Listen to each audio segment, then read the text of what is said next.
Te louvamos porque o Senhor, que é bondoso, tem nos concedido da tua graça e do teu amor.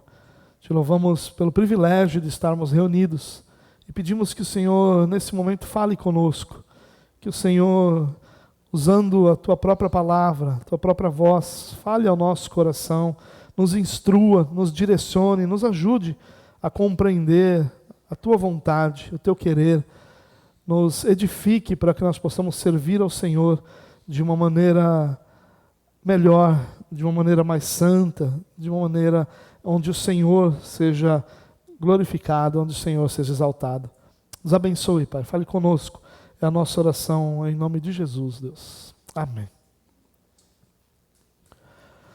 Bom, irmãos, na semana passada eu tratei com vocês o texto de Atos, capítulo 4, do versículo 23 até o 31. E hoje nós vamos olhar para o mesmo texto mais uma vez, aliás, para um trecho desse texto, né? A gente vai tirar um versículo no começo e um no final, para que a gente possa olhar exclusivamente para essa primeira oração apresentada aqui num momento de perseguição, num momento de luta. Então, nós vamos olhar mais uma vez para esse texto, só que focados hoje em entender essa oração, em entender, em compreender o que os discípulos tinham em seu coração quando eles oram da forma como eles oraram. No que eles criam quando eles oraram dessa forma, qual era a esperança, como eles enxergavam as coisas, porque nada revela mais do coração de alguém do que a sua oração. A oração de alguém é normalmente, exceto aquelas orações que precisam ser públicas e que precisam ser, que conduzam outros em oração, mas toda oração de alguém ela vai ter uma revelação do que a pessoa pensa, do que ela crê, de qual é a sua esperança, do que está em seu coração. Essa não vai ser diferente.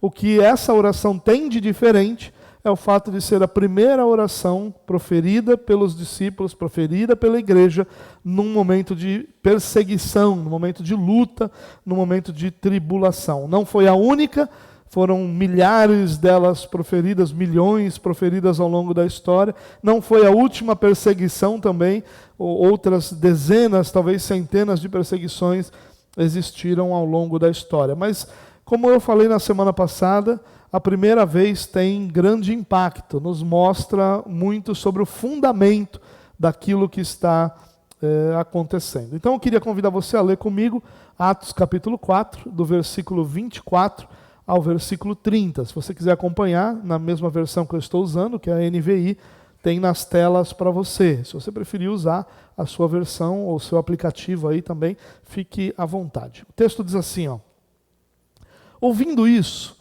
levantaram juntos a voz a Deus, dizendo: ó soberano, tu fizeste o céu, a terra, o mar e tudo o que neles há.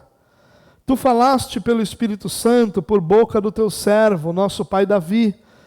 Por que se enfurecem as nações e os povos conspiram em vão? Os reis da terra se levantam e os governantes se reúnem contra o Senhor e contra o seu ungido. De fato, Herodes e Pôncio Pilatos reuniram-se com os gentios e com o povo de Israel nessa cidade para conspirar contra o teu servo, teu santo servo Jesus, a quem ungiste. Fizeram o que o teu poder e a tua vontade haviam decidido de antemão que acontecesse.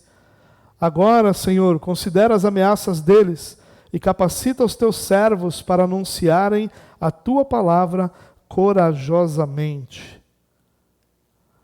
Verso 30 diz: estende a tua mão para curar e realizar sinais e maravilhas por meio do teu santo servo Jesus. Irmãos, a oração talvez seja o tema mais falado na igreja. Dificilmente existe um tema mais falado, mais ensinado, mais apresentado do que a oração, já que a oração é basicamente a essência do cristianismo. Não existe relação com Deus onde não há oração. Não existe propósito na nossa comunhão se não há oração nessa comunhão também. Não há como nós nos buscarmos a Deus sem que a oração faça parte desse buscar a Deus. Então ele é sim um dos temas mais tratados na igreja. Mas, ao mesmo tempo, ele é possivelmente um dos temas menos praticados pelos filhos de Deus.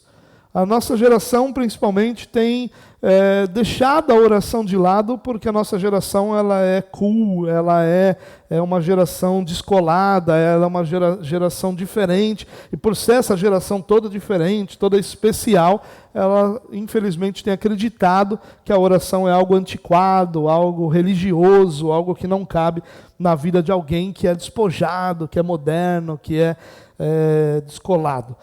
Mas a grande verdade, irmãos, é que não há vida cristã onde não há oração. Essa é a realidade. Sem oração, nós vamos nos conduzir em todos os nossos assuntos pela nossa força e até o limite da nossa força. Então eu vou enfrentar cada tribulação da minha vida com aquilo que é a minha força, e a minha força aqui vai incluir a minha experiência, minha capacidade de entender a situação, minha compreensão, meu desejo de fazer alguma coisa, e vai ser sustentada até o limite da minha força, porque todos nós temos um limite, todos nós só podemos ir até determinado local. Mas ao mesmo momento, há uma enorme confusão sobre o papel da oração da igreja na nossa vida. Algumas pessoas acabam nessa dificuldade de compreender o propósito da oração para nós, onde ela se encaixa na nossa vida, como ela faz parte do nosso cotidiano, acabaram tendo uma compreensão errada sobre o que é a oração e o que ela significa. Alguns vão olhar a oração como uma ferramenta para mover a Deus. Vão dizer, olha, à medida que eu oro, Deus vai se movendo em direção àquilo que é o desejo do meu coração, Deus vai fazendo aquilo que eu vou pedindo, Deus se move, Deus é movido através da oração. Algumas pessoas chegam ao absurdo de dizer que Deus não faz absolutamente nada se um crente não orar, enquanto um crente não orar. Outros vão acabar compreendendo o propósito da oração como uma possibilidade de dar direção à sua vida, ou seja, de alcançar aquilo que ele deseja. Então ele acredita que através da oração ele vai alcançar o que ele quer. Então não importa o que ele queira, não importa como ele queira, ele vai orar e Deus vai dar aquilo para ele. E ele vai então, às vezes, levar isso de forma tão séria que vai acabar até exigindo que Deus faça alguma coisa. Hoje, graças a Deus, esse movimento tem perdido força. Mas alguns anos atrás havia um movimento no meio da igreja daqueles que colocavam Deus contra a parede. Nós talvez possamos achar isso, sei lá, rir disso hoje, mas era um movimento muito forte, era um movimento muito sério, de pessoas que pegavam o microfone nos púlpitos das igrejas e diziam, essa semana eu estava passando por uma tribulação, e aí era a mesma geração que não aceitava, que não aceita isso sobre a sua vida, eu não aceito. Então eu não aceito, e eu disse para o Senhor, eu não aceito. Ou o Senhor resolve isso, ou eu não venho mais para a igreja. E a gente olhava, e algumas pessoas, aleluia, glória a Deus. E eles contavam que Deus fez. E Deus fez. Meu Deus, quanto poder, né? Que grandeza. Botar Deus contra a parede. Alguns vão achar que a oração é uma espécie de cobrança pelos seus acertos. Esses normalmente são aqueles que não aceitam. Então a pessoa está numa tribulação financeira, ele diz, Senhor, eu sou dizimista fiel, eu contribuo com missões, eu contribuo com a reforma, eu contribuo com o que precisa, e eu estou nessa pindaíba, eu não aceito isso. O Senhor vê que eu tenho feito tudo o que o Senhor pede. Agora é a hora do Senhor fazer por mim. Essa é aquela geração que lê o texto de Malaquias como um direito de fazer prova de Deus, de dizer para Deus que ele deveria fazer determinada situação, de determinada maneira, porque eu já, primeiramente, o abençoei. Alguns vão entender a oração como uma espécie de chantagem, ainda que nunca assumam esse nome. Eles vão dizer, Senhor, se o Senhor me der isso, eu faço tal coisa. São as promessas. Eu vou de joelhos para a Aparecida se o Senhor me der tal coisa. Eu vou fazer tal coisa se o Senhor me der tal coisa. Como se o que Deus tivesse interessado no pagamento por sua bondade. E a gente acaba nem percebendo como isso é ofensivo para a graça de Deus. É ofensivo. É como se um filho se pusesse diante da mãe e dissesse assim: mãe, está aqui um dinheiro, isso aqui é o pagamento por tudo que a senhora fez por mim na minha vida. Esse dinheiro pode ser uma expressão de gratidão. Quisera Deus que nós pudéssemos fazer isso com nossos pais. Tenho certeza que todos nós desejaríamos fazer isso. Mas nunca como um pagamento, porque é ofensivo. Porque nada do que um pai ou uma mãe faz para o seu filho, ele faz buscando esse retorno, ele faz por amor. E é uma ofensa você pagar pelo amor. Mas algumas pessoas acham que diante de Deus isso cabe. Outras vão entender a oração como um negócio. Eles vão extrair o máximo possível de Deus. Eles vão falar as palavras certas, eles vão nos textos certos. Eu já contei a vocês de um amigo que eu tenho, que infelizmente faz muitos anos que eu não o vejo, que ele dizia assim para mim: Marioto, o dízimo é o ponto fraco de Deus. Eu falei: olha, eu já ouvi falar que era você, mas o dízimo é... Não, dízimo é o ponto fraco, porque quando você dá o dízimo, Deus é obrigado a te retribuir, porque Ele prometeu isso. E eu dizia: poxa, Deus é obrigado a retribuir. Contra o dízimo não tem conversa, não tem querer de Deus, Deus vai fazer. E existem pessoas que tratam o evangelho assim, a oração assim, como uma espécie de negócio. Eu tenho interesses, eu quero coisas, então eu vou extraindo de Deus, ou tentando extrair de Deus, manipulando textos, porque, claro, Deus não conhece o texto que Ele mesmo revelou, né? Então a gente, como teólogos, ensinamos a Deus: o Senhor falou isso, o Senhor tem que fazer. Né? E, claro, parece brincadeira essas coisas que eu estou dizendo, mas infelizmente nós vemos muitas pessoas com essa distorção da compreensão. Talvez nós possamos pensar, então, existe oração errada? Porque às vezes a gente fala, a oração errada é a oração que não é feita. Mas, na verdade, isso não é plenamente verdadeiro. Porque existem orações que são feitas que elas são ofensivas ao Senhor. Né? É mais ou menos como se eu cantasse para Karen aquela música: você não vale nada, mas eu gosto de você. Você lembra? Você já viu essa música, não viu? Parece, isso não é um elogio, parece, mas não é. É a mesma coisa que nós estamos fazendo com Deus, ou que às vezes pensamos em fazer com Deus. Nós dizemos coisas para Deus que são ofensivas. Porque talvez nós não percebamos isso, mas quando eu digo: Senhor, eu tenho feito pelo Senhor, por isso eu tenho a expectativa de que o Senhor faça por mim, isso é ofensivo. Porque o que eu tenho feito pelo Senhor, que primeiramente Ele não me concedeu a graça e a capacidade de fazer? O que há em mim que eu possa fazer pelo Senhor, que Deus olhe para mim e diga: olha, esse merece. Você já imaginou você fazendo alguma coisa e Deus: ei, para o céu. Ô anjo, para de cantar santo, santo, santo. Não aguento mais, para aí. Gabriel, vem aqui. Olha lá o fulano. Olha o que ele está fazendo. Reúne a anjarada toda aí, porque agora ele merece. Ele merece. Você imagina, não parece absurdo? Só fazendo graça com isso. Mas, às vezes, o que a gente diz para o Senhor é isso: Senhor, eu não aceito essa luta financeira, porque eu tenho sido fiel no meu dízimo. Como assim você não aceita? Quando é que os papéis foram invertidos a ponto de que sou eu que digo o que deve acontecer ou não? Sou eu que estabeleço o propósito, sou eu que dirijo vidas. Mas a gente às vezes não percebe, mas como nossa compreensão da oração e do nosso relacionamento com Deus está errada. Então, existe oração errada? Talvez a resposta seja não, mas existem orações que ofendem a verdade, a santidade e a pessoa do nosso Deus. E algumas dessas que eu citei são orações que fazem isso. Sabe, às vezes a gente não percebe que mesmo as nossas boas obras são contaminadas pelo pecado. As minhas melhores obras não mudam o fato de quem eu sou. Lembra o que Jesus disse?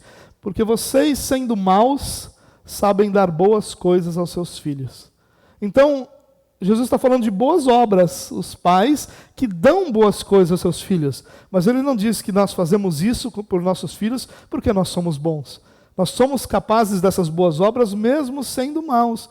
Ou seja, mesmo essas boas obras, elas são realizadas na nossa natureza pecaminosa, ou através dela.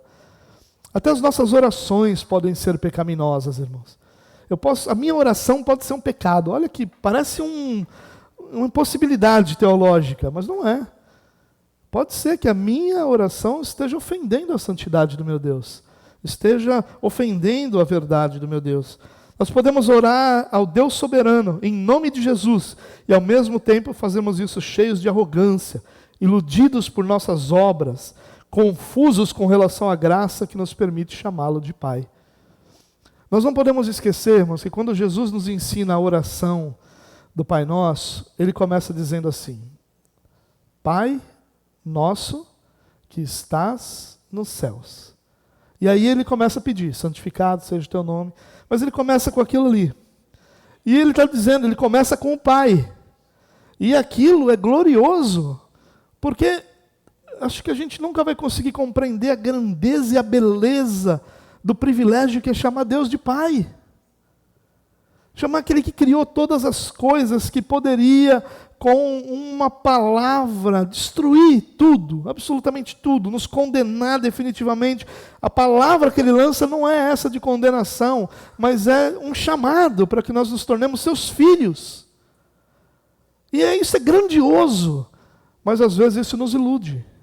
Às vezes nós confundimos o fato de nós chamarmos Deus de Pai com uma posição que nós não temos. Porque Jesus diz Pai Nosso, e aí ele inclui, ele diz que é o Pai da comunidade, não é só seu, Deus não tem filho preferido. E aí, então, ele é nosso Pai, que estás nos céus. Ou seja, Ele é Pai. Meu relacionamento com Ele é filial, Ele me chamou para que eu pertencesse a Ele, à sua família. Mas Ele vive onde eu não posso chegar. Ele habita onde eu nem sequer posso imaginar como é. Ele está e é muito acima do que qualquer coisa que eu possa ser, fazer ou viver. E a nossa relação com o nosso Deus, ela tem que ter esse equilíbrio. Ele é o meu Pai com quem eu me relaciono carinhosamente, amorosamente, afetuosamente, mas ao mesmo tempo, Ele está nos céus, Ele reina sobre todas as coisas, Ele é o Todo-Poderoso de Israel. E nesse equilíbrio é que nós vamos encontrar a realidade sobre a oração. Por isso que eu chamei essa mensagem de uma oração cristã, porque ela não é o modelo, ela não é uma oração que abrange tudo que uma oração cristã abrange, ela está focada no momento, e o momento é um momento de perseguição, de luta, de dor, de angústia, mas como é que a igreja ora nesse momento? E ela é uma oração cristã, porque ela não é uma oração de Pedro, ela não era uma oração de João. A igreja junta, eleva a voz ao Senhor e ora. Talvez ela seja representada na pessoa de Pedro, talvez seja representada na pessoa de João, mas a igreja está orando. A primeira coisa que Pedro e João fazem quando eles são soltos é buscar a igreja, é se reunir com a igreja, é estar junto com a igreja. E quando eles contam o que aconteceu, a uma só voz, eles levantam a voz ao Senhor. É a oração da igreja. Como a igreja ora em momentos de tribulação. E eu queria dizer para você, ou extrair desse texto aqui, algumas lições que têm edificado muito o meu coração. Em primeiro lugar, a oração da igreja evidencia, aliás, a oração da igreja evidencia a glória de Deus. A oração começa exatamente evidenciando a glória de Deus.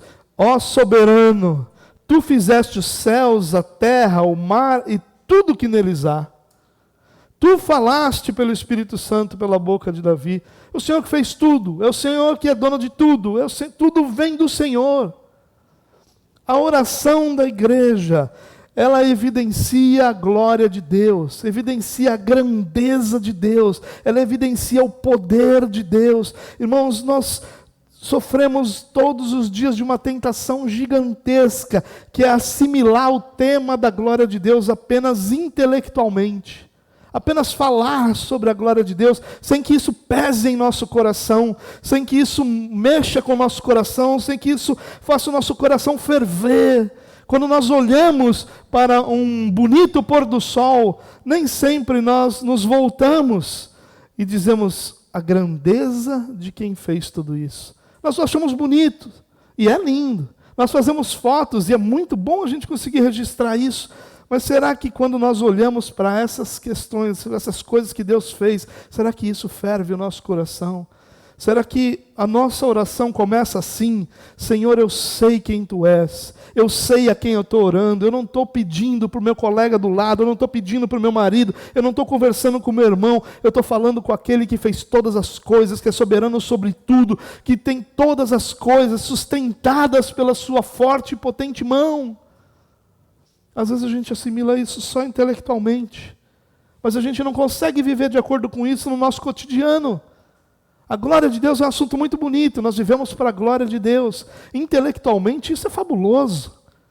Mas será que na prática, no cotidiano, no dia a dia, se alguém ouvir a nossa oração, será que ele vai ver nessa oração a glória de Deus sendo evidenciada, a grandeza de Deus, o poder de Deus, a beleza de Deus? A gente fala tão pouco sobre a beleza de Deus, de como é bela toda a criação, de como a intelectualidade de Deus é linda, é bela. Nós ficamos embasbacados por esses lugares onde nós vemos. Eu morei na Bahia, você sabe que o Nordeste, ele é conhecido, entre tantas outras boas coisas, por suas belezas naturais. Eu morava perto de um lugar onde você só chegava de barco, onde não tinham carros nessas ilhas.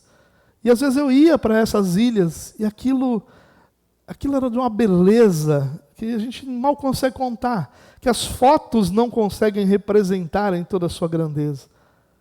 Quando você olhava para toda aquela beleza, é impossível que você não percebesse como a beleza da criação evidencia a glória de Deus. Mas não é só a beleza da criação, a nossa oração também evidencia a glória de Deus. A oração desses homens que acabaram de ser presos, que certamente tinham medo do que viria. Por que não teriam? Como pessoas normais, é claro que eles temiam. Eles temiam pelos seus familiares. Alguns deles podiam até não temer a morte por Cristo, porque você deve lembrar disso, a gente já falou, a palavra testemunha, vocês serão minhas testemunhas, ela traz consigo a raiz da palavra mártir, a raiz dessa palavra, as palavras estão conectadas, testemunha e mártir são palavras que estão conectadas ali. Alguns talvez tenham assimilado isso de uma forma tranquila, dizer, se for morrer pelo Senhor, está tudo bem. Mas e ao olhar para os seus familiares? E olhar para as pessoas que estavam debaixo dos seus cuidados, e olhar para aqueles novos convertidos que tinham acabado de conhecer o Evangelho e que talvez ainda não tivessem conhecimento, estrutura, maturidade suficiente para passar por aquilo, é claro que eles temiam, eles eram gente, eles não eram super crentes, eles não eram anjos que estavam encarnados, eles eram gente como nós somos gente, tinham medo sim, temiam sim, sabiam sim que viriam momentos de dor, momentos difíceis. E a primeira coisa que sai da boca desses homens é: Tu soberano. Olha que coisa linda. E aí eles falam da grandeza. Ó soberano, Tu fizeste os céus, a terra, o mar e que neles há. Parece que não tem nem por que falar um negócio desse, né? Parece aqueles irmãos que vão orar e começam lá: ó Deus de Abraão, Isaac, Jacó.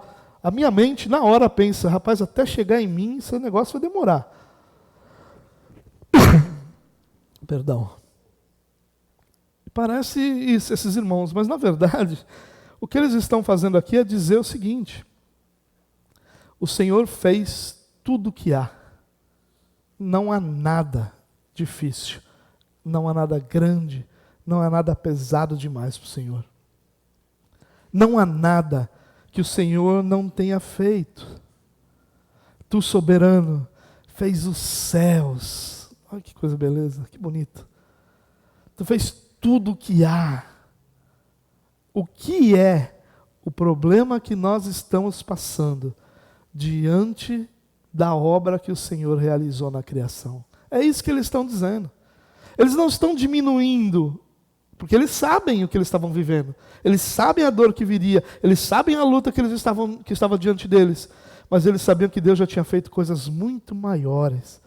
E tinha feito soberanamente, sem que ninguém tivesse a capacidade de dizer que a coisa seria um milímetro para um lado ou para o outro. Foi tudo exatamente como Deus quis fazer.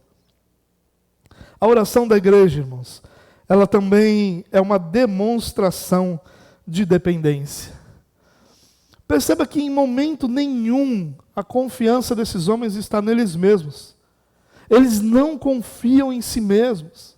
Quando Pedro e João contam o que aconteceu, e essa história começa lá no início do capítulo 3, com aquela cura daquele homem que há mais de 40 anos vivia ali paralítico, e esse grande milagre que aconteceu, e com prisão, com oportunidade de discursar, a igreja se reuniu, a igreja cresceu e chegou a quase 5.000 pessoas, a cerca de 5.000 pessoas, e diante de tudo isso, não há uma única palavra de que eles confiassem neles mesmos. Eles tinham sido instrumentos para mudar a vida de um homem que há 40 anos não andava e que lá sabe Deus quantos anos era pedinte na porta do templo. Mas não tem uma palavra sobre a força deles. Não tem uma palavra sobre o dom deles. Não tem uma palavra sobre o que eles fizeram. A única palavra que você vai encontrar é eles dizendo: quem vocês pensam que somos nós? Por que vocês acham que nós fizemos alguma coisa pelo nosso poder ou própria capacidade? Foi o nome de Jesus que botou esse homem de pé. A confiança deles estava no Senhor.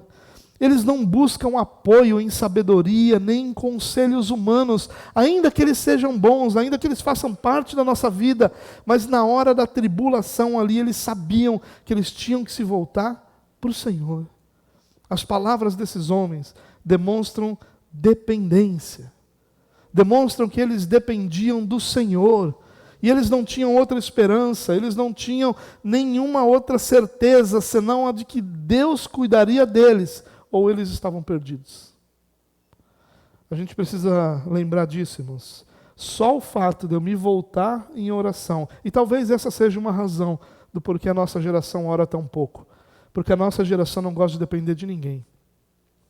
A nossa geração abraçou uma coisa que a igreja nunca teve, que é o isolamento.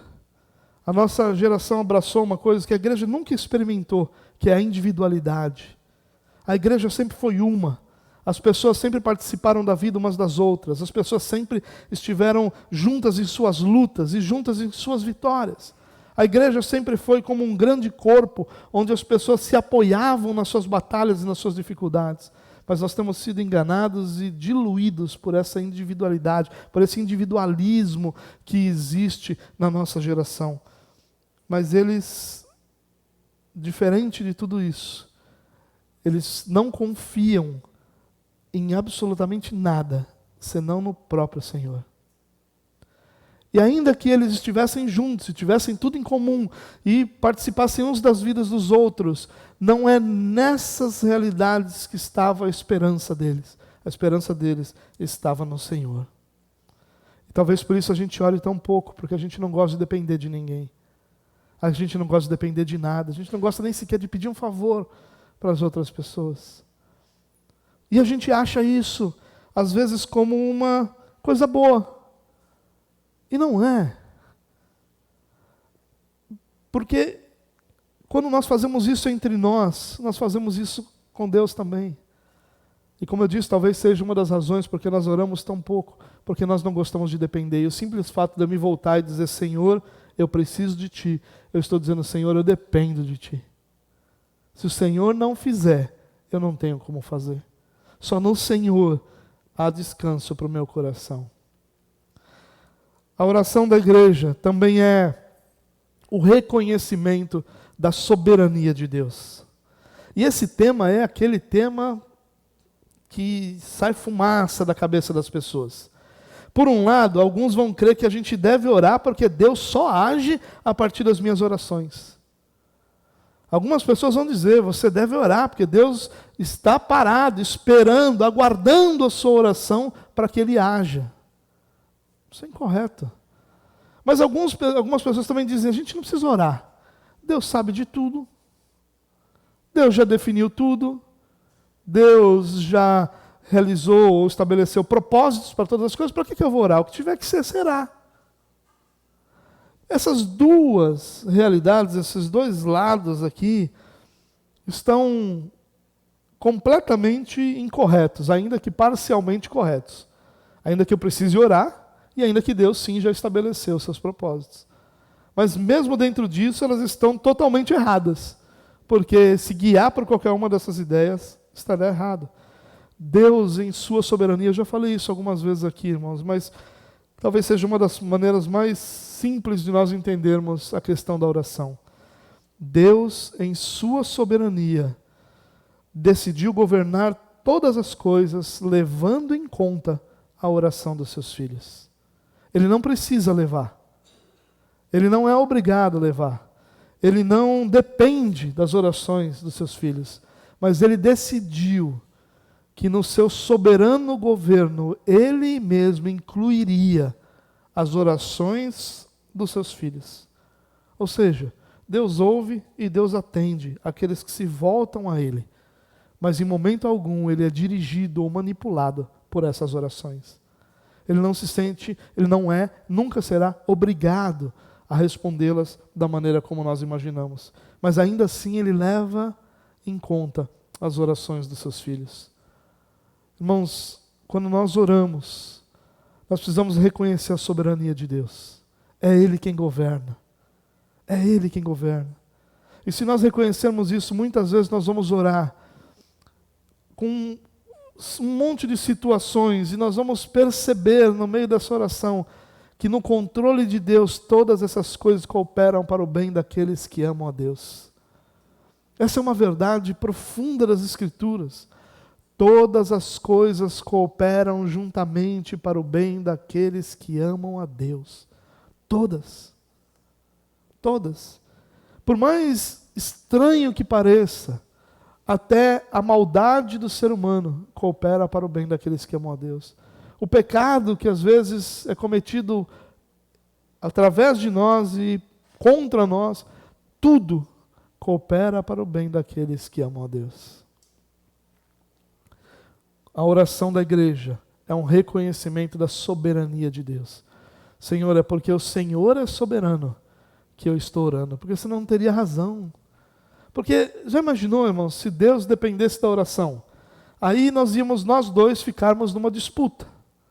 Quem ora mais? Quem é mais eloquente? Quem usa as palavras corretas? Quem Deus vai ouvir? Não sei se você já assistiu aquele filme Todo Poderoso com Jim Carrey. E nesse filme, a ideia é mais ou menos assim: Deus vai tirar férias, e aí chama lá o personagem do Jim Carrey para ser Deus durante as férias do Senhor. E Jim Carrey, então, munido de poderes celestiais, começa a governar o mundo.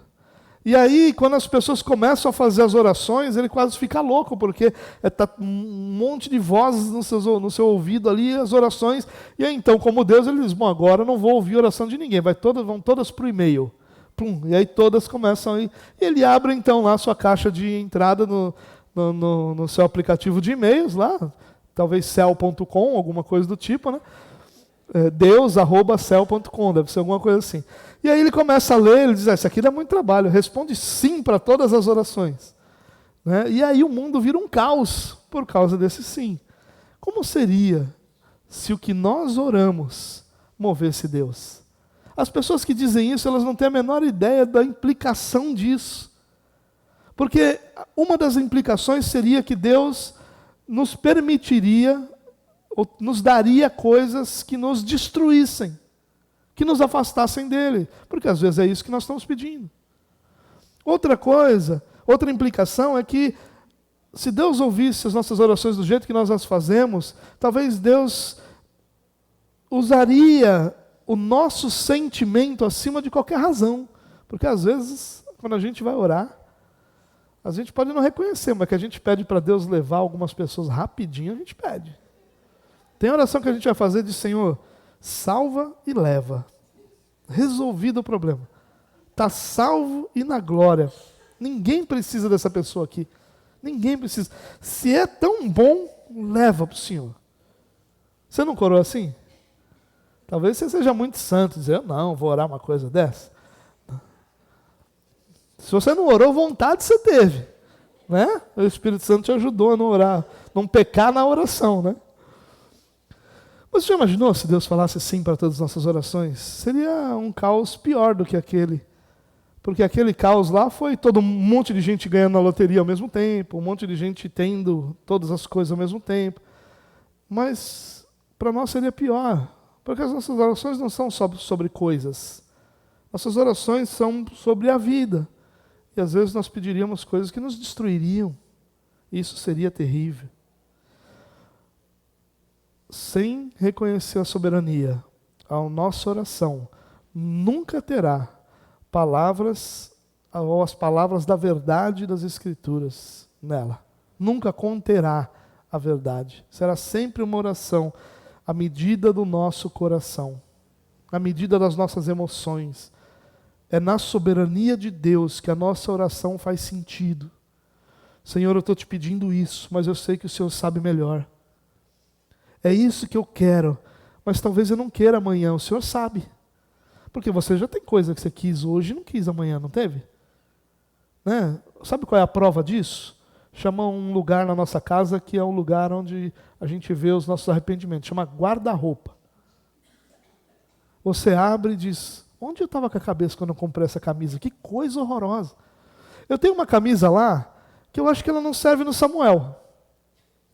Mas eu tinha certeza que eu ia caber naquela camisa quando eu emagrecesse. E aquela camisa está lá como uma prova da minha incapacidade de fazer o que eu quero. E eu olho para aquela camisa e digo, Senhor, esse dinheiro ia ser tão bem-vindo agora. Né? É um arrependimento. Quantos bibelôs tem na sua estante lá que você comprou? Por que eu comprei um gato horroroso aqui?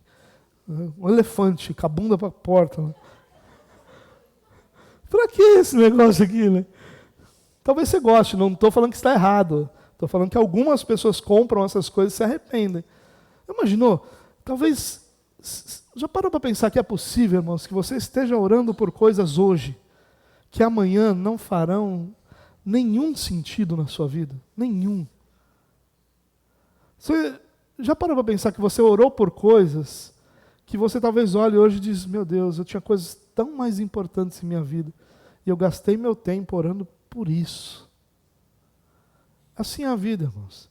E se Deus dependesse de nós para responder as orações, nós estávamos perdidos. É na soberania de Deus que a nossa oração faz sentido.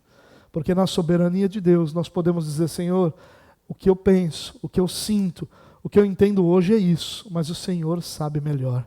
Guia meu coração para que eu faça a tua vontade. A oração da igreja, ela é fundamentada nas Escrituras. Isso é uma coisa interessante, irmãos. Como é que a gente pode orar uma coisa contra as Escrituras? Como é que a gente pode orar? Senhor, eu não quero essa esposa. Tira essa esposa da minha vida porque eu quero outra.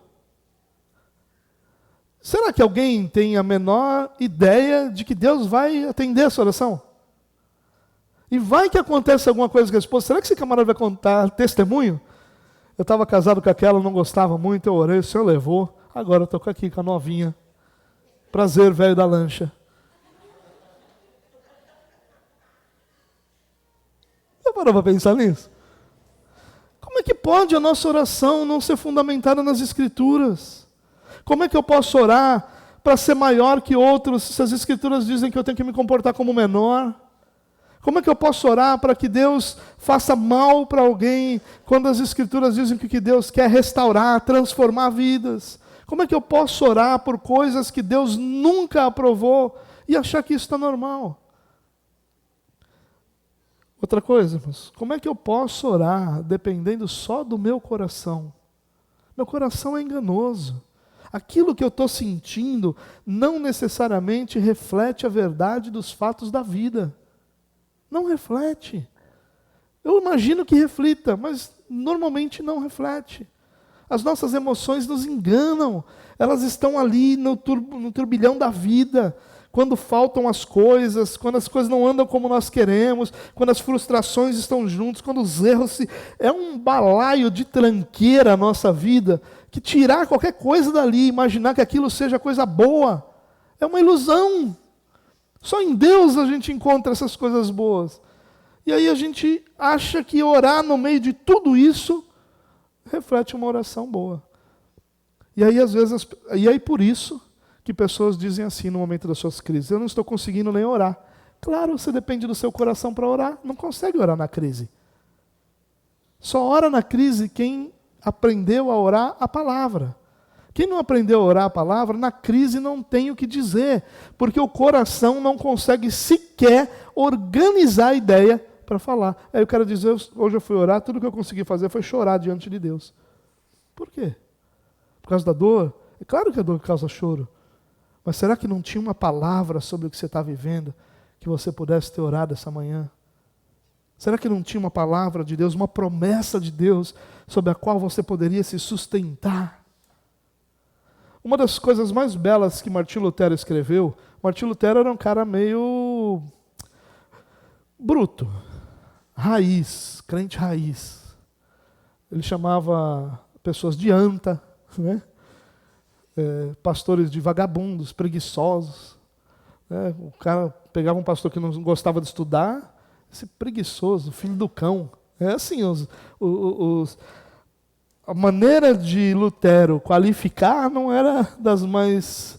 Nessa geração de hoje, meu Deus, ia ser chamado de bullying, ia levar muita gente aí para tristeza. Bom, mas uma das coisas das mais belas que Martinho Lutero escreve ele diz, ensinando uma pessoa que foi o seu barbeiro a orar. E ele diz assim: olha, quando você quiser orar, faça o seguinte, leia um texto bíblico. Qualquer um, leia um texto bíblico. Olhe para aquele texto e, primeiro, perceba que motivo de louvor há naquele texto. Pelo que você pode louvar a Deus. O que Deus ali falou. Segundo lugar, pelo que você tem que pedir perdão diante daquele texto. O que aquele texto exige de você, ou ensina você, instrui, direciona você, que você não está fazendo. Você precisa se arrepender disso. Em terceiro lugar, qual o pedido que há aqui? Você precisa pedir. O que você precisa pedir para que esse texto seja realidade para a sua vida? Como é que alguém pode dizer que não tem o que orar diante disso? A gente morre e não ora todos os textos da Bíblia. Basta que eu olhe qual é a promessa que há naquele texto. Esse é o motivo de louvor a Deus. Qual é o arrependimento que eu preciso ter para que aquele texto faça sentido na minha vida? E o que eu tenho que pedir a Deus para que aquele texto seja meu texto? Pronto, eu orei as Escrituras. É claro que eu não preciso orar só assim. Né? Claro que não há um modelo, Lutero não tenta ensinar como esse, assim tem que orar. Não, ele está ensinando um barbeiro, uma pessoa sem instrução na época, a orar. Porque essa pessoa sem instrução achava que orar era algo que você deveria fazer com uma classe, com algum tipo de conhecimento. Não, nós não estamos falando de teologia. Ainda que a oração desses homens estivesse repleta de teologia, mas ela era baseada nas Escrituras. Sabe o que eles oram? Eles oram o Salmo 2. E o Salmo 2 diz: por que as nações da terra se levantam e juntos conspiram contra o Senhor e contra o seu ungido, dizendo: rompamos de nós as suas ataduras, quebremos de sobre nós o seu jugo. E ele diz: o Senhor se ri deles. E aí, esses homens oram isso. E diz: Senhor, o Senhor falou isso. E aí, Pôncio Pilatos e Herodes, e aí aqui nós temos dois governantes ali da época de Jesus, eles juntos conspiraram com o povo, com os gentios, com todo mundo, contra o seu filho. Olha só, a oração deles interpreta um texto bíblico e aplica o texto bíblico na vida deles. Eles estão pregando ali. Irmãos, se nós orarmos sem que a palavra de Deus faça parte da nossa oração, nós vamos provavelmente ter uma oração vazia, cheia de emocionalismo e vazio de Deus. Em último lugar aqui, antes das aplicações, a oração da igreja é uma batalha pela missão que recebeu. Irmãos, o evangelho não é sobre ter o que eu quero ter. O evangelho é sobre eu ser o que Deus quer que eu seja. E ao ser o que Deus quer que eu seja, eu tenho uma missão a cumprir. Nós, como igreja, recebemos uma missão, mas a gente, às vezes, não valoriza isso como deveríamos. Às vezes a gente não presta atenção no valor, na grandeza, a gente não batalha por essa missão. A gente faz se dar, a gente faz ser confortável, a gente faz ser agradável, a gente faz se há naquilo que é a nossa missão, alguma coisa que nos interessa. Mas há pouca paixão pela missão que nós recebemos. E onde não há paixão, nós não podemos esperar nada que contagie. O que contagia, acima de tudo, é paixão. Não essa paixonite ou essa paixão amorosa que pessoas têm umas pelas outras, mas a paixão no sentido de um amor tão profundo, uma compreensão tão grande da sua missão, que aquilo motiva, dirige você. É nesse sentido de paixão. E a nossa geração carece de paixão.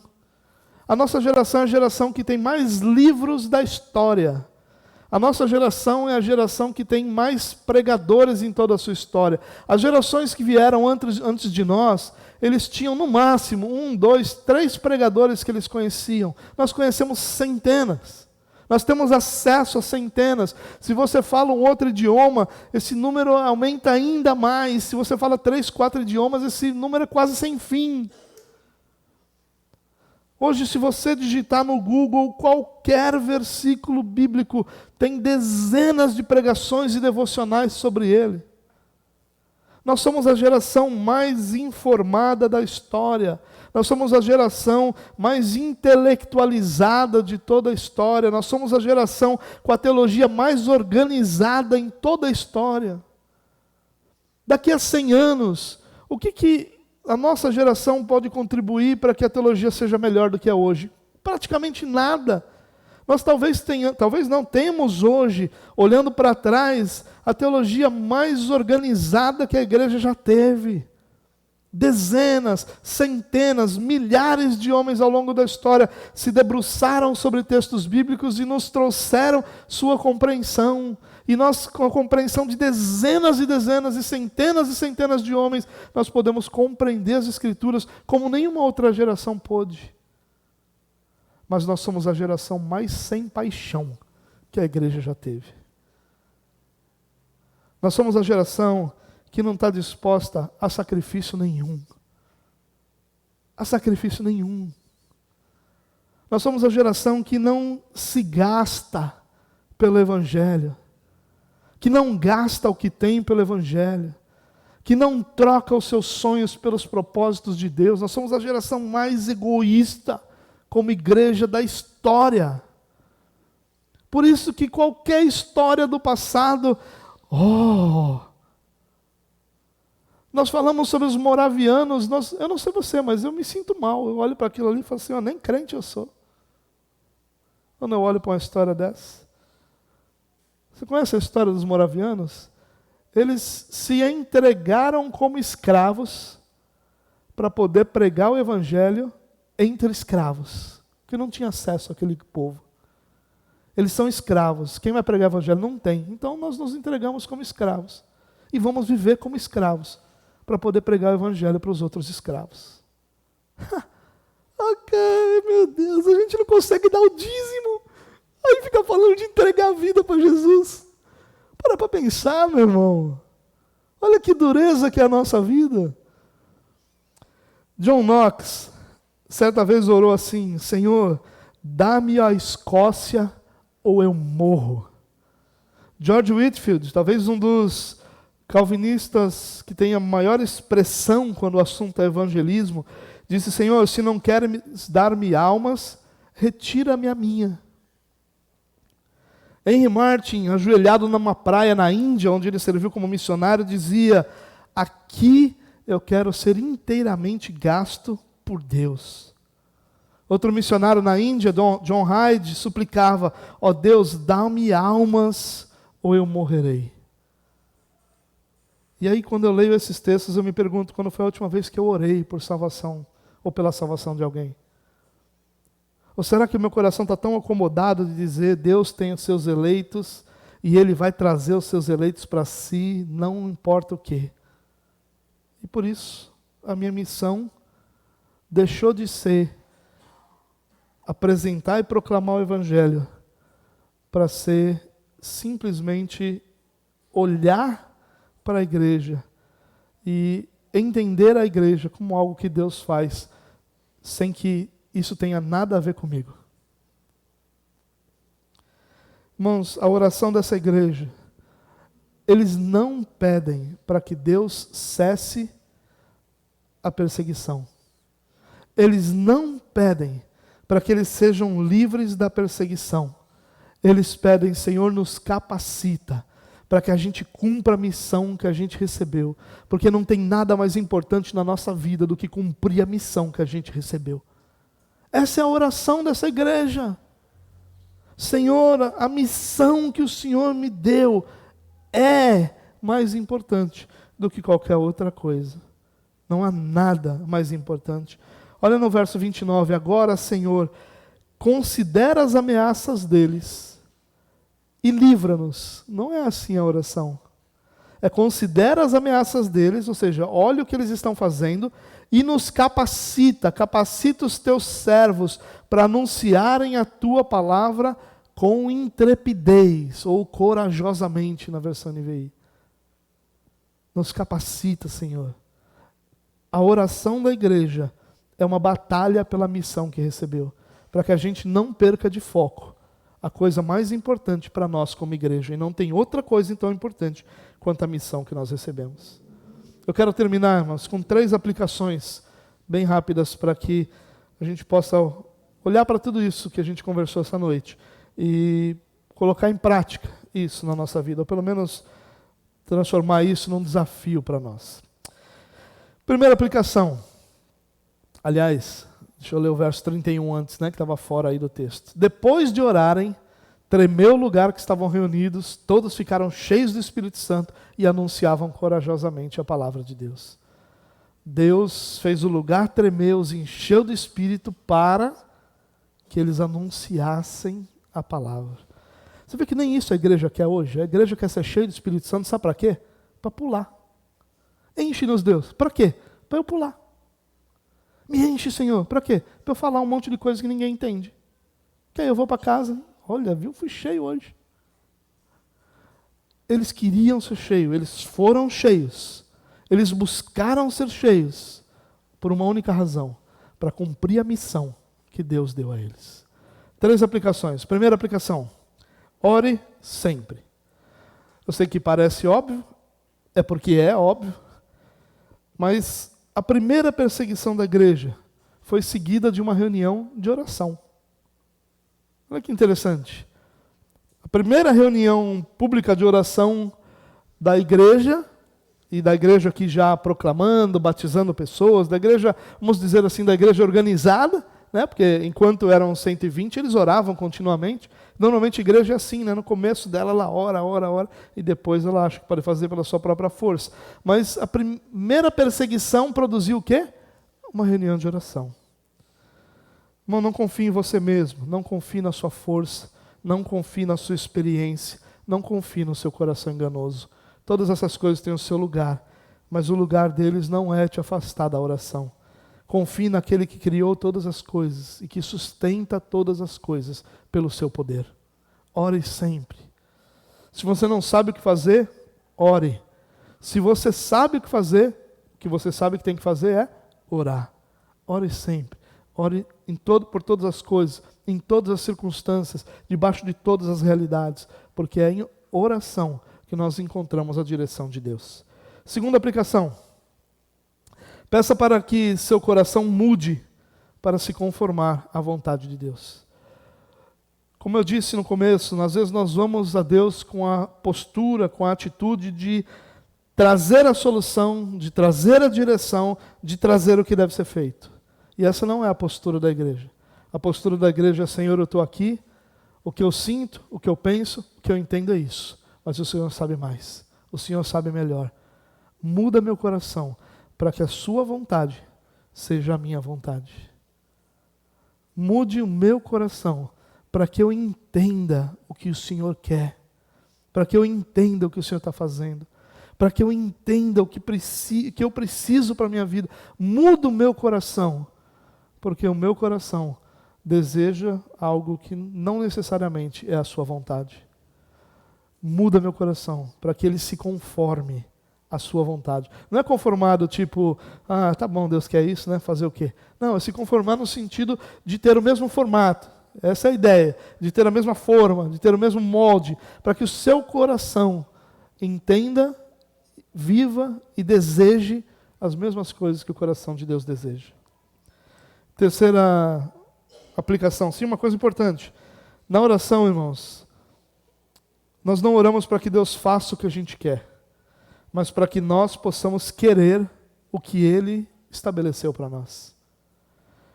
Na oração nós podemos receber um grande milagre, que é um coração que deseja viver o que o Pai tem como propósito para a nossa vida. Terceira aplicação. Ore com ousadia e confiança no poder e na soberania de Deus. Às vezes a nossa oração, irmãos, ela é vazia de fé, vazia de esperança. Deus é poderoso, Deus é o mesmo. Como diz o reverendo Hernandes, a cruz está vazia, o túmulo está vazio, mas o trono está ocupado. Creia, irmãos, que Deus fará grandes coisas em sua vida, porque Ele reina sobre tudo e sobre todos. Nós precisamos, irmãos, dessa fé, dessa confiança, dessa ousadia. Precisamos que as nossas orações sejam encharcadas da certeza de que Deus pode fazer, de que a nossa oração não está sendo apenas alguma coisa que está sendo feita para que a nossa consciência não nos acuse. Eu estou com um problema lá no meu emprego. Eu já orei por isso, agora é Deus que sabe. Mas eu orei por isso porque era a coisa certa para fazer. Porque quando eu tiver que contar para as pessoas o problema que eu estou passando, eu vou dizer, eu já orei por isso. Mas em nenhum momento eu orei porque eu cria.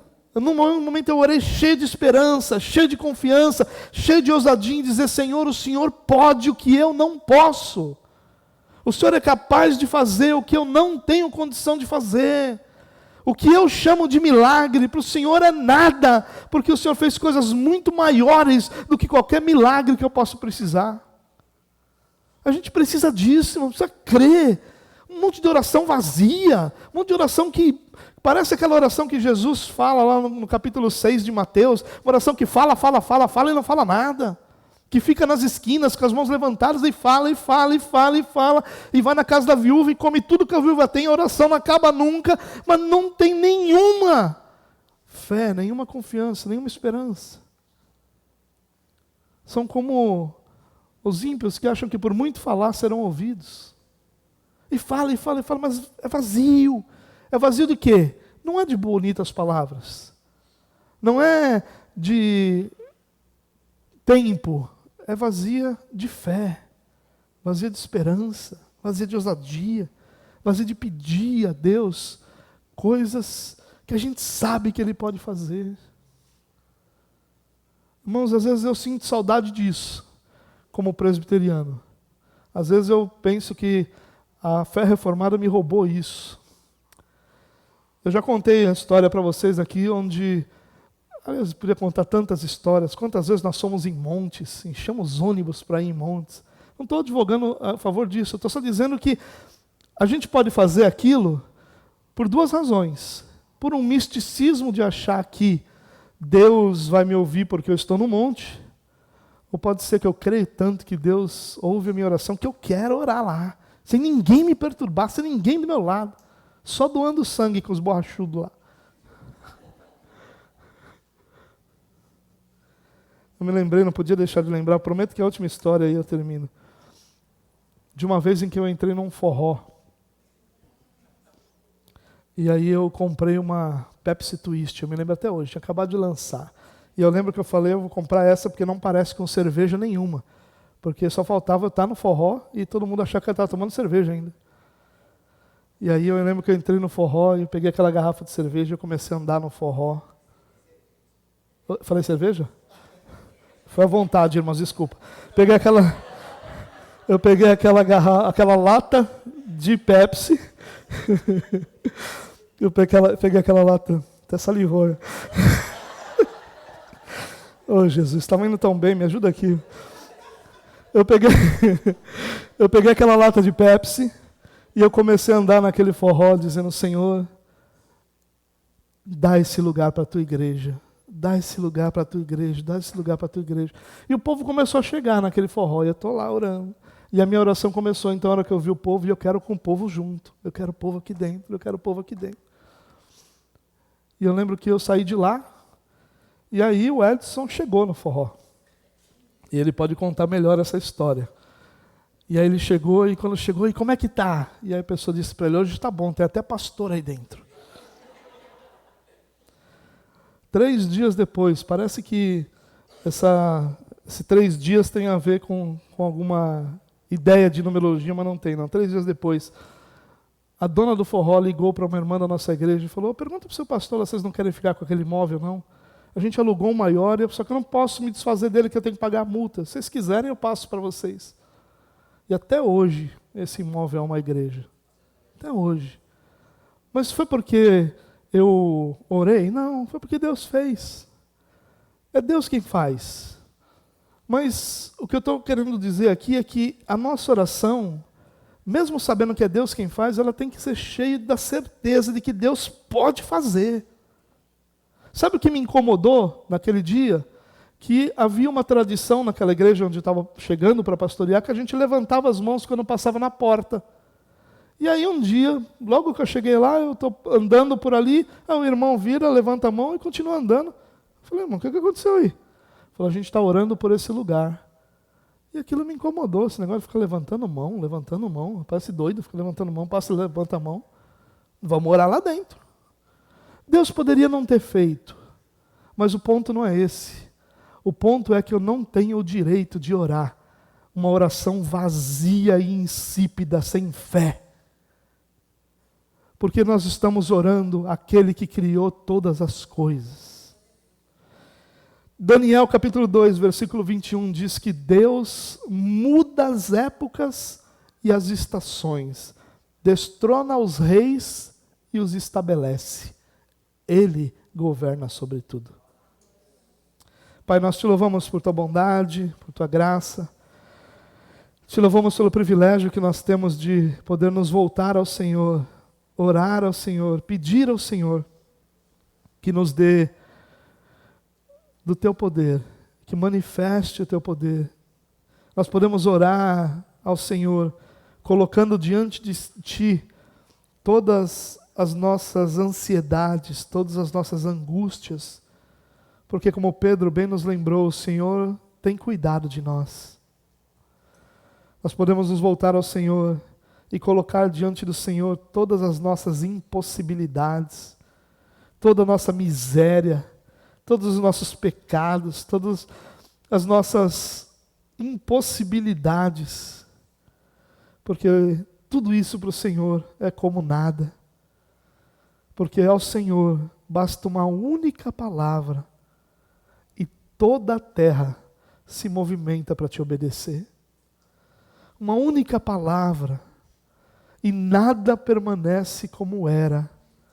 Tudo, todos, em todo o tempo e em todos os lugares se submetem ao teu governo, porque tu és Senhor sobre tudo. Senhor sobre todos. Os reis da terra são por tua permissão.